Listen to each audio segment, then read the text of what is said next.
వైజాగ్లో జరిగిన రెండో టెస్ట్ గెలిచి ఇంగ్లాండ్తో టెస్ట్ సిరీస్ను ప్రస్తుతం 1-1తో సమం చేసింది టీమిండియా. సొంత గడ్డపై భారత్ ఒకప్పటితో పోలిస్తే ఇప్పుడు బ్యాటింగ్లో కాస్త బలహీనంగా ఉంది. మిడిల్ ఆర్డర్లో నిలకడైన బ్యాటర్ లేకపోవడం, టాప్ ఆర్డర్లో రోహిత్ మినహా సీనియర్ ప్లేయర్స్ ఎవరూ లేకపోవడం వల్ల ఇలా జరుగుతుంది.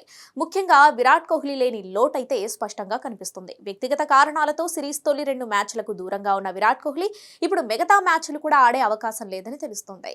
ఇక వ్యక్తిగత కారణాలను చూపుతూ విరాట్ కోహ్లీ మొదటి 2 టెస్టులకు దూరమైనట్లు బీసీసీఐ జనవరి 22న తెలిపింది.